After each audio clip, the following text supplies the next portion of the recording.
You've had a bunch of wine cellars in your day. I have, yes, because, well, it's a professional necessity for me. But the idea of actually having wine on hand at any given moment for any occasion is very attractive.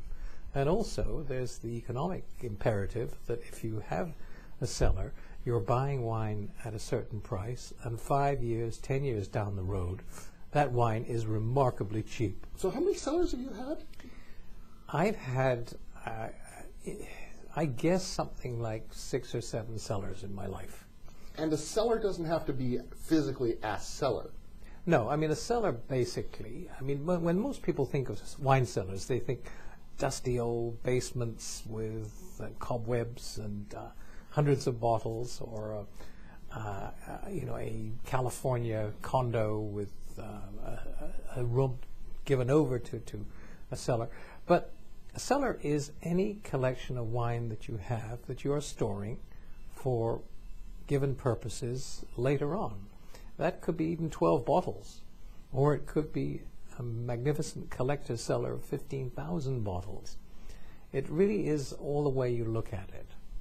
I have several times rescued wine from on top of my mother's refrigerator, where I think it had died many weeks before. Isn't that amazing that people, the number of times I've walked into a kitchen and seen people storing wine above the refrigerator on a rack, which is probably the worst place in the world for wine. Refrigerators give off heat, and heat is a bad thing to happen to wine. And also in refrigerators are compressors, so there is vibration. And that, again, combination of heat and vibration is the worst thing that you can do to wine. It'll age it in no time at all. The other thing is, of course, in kitchens, temperatures fluctuate madly.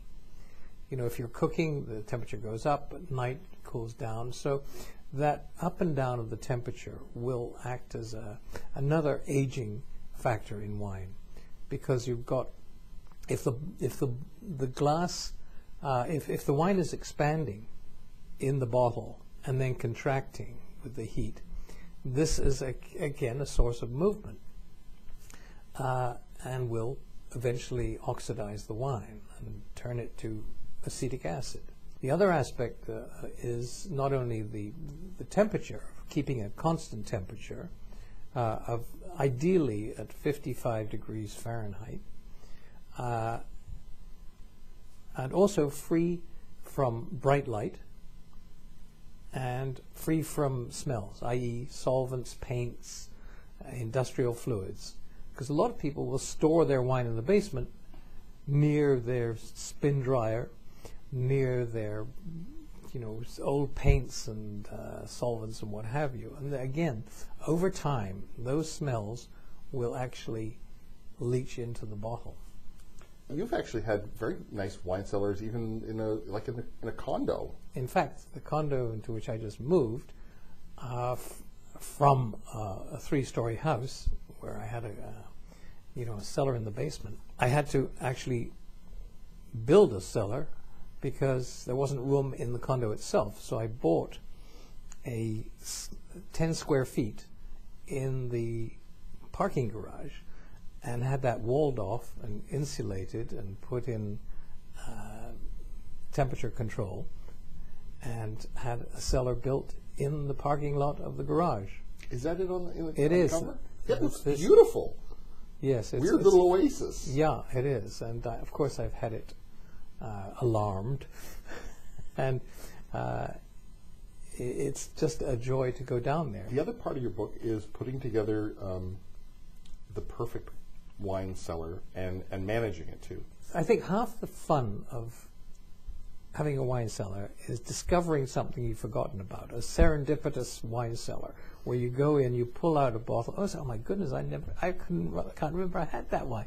And that's great, this sense of discovery. However, you know, this is fine if you've only got a few hundred bottles, but if you've got a few thousand bottles, you do need a system of, and some of these are quite expensive to put in, where barcoding your wines and you just scan them, and you know, the computer takes it off your list, and when you put new wines in, and you just key them in. I have never been that meticulous, I must confess. I did keep a cellar book at one time where you actually write in the names of all the wines and the numbers, and you cross them off as you take them out.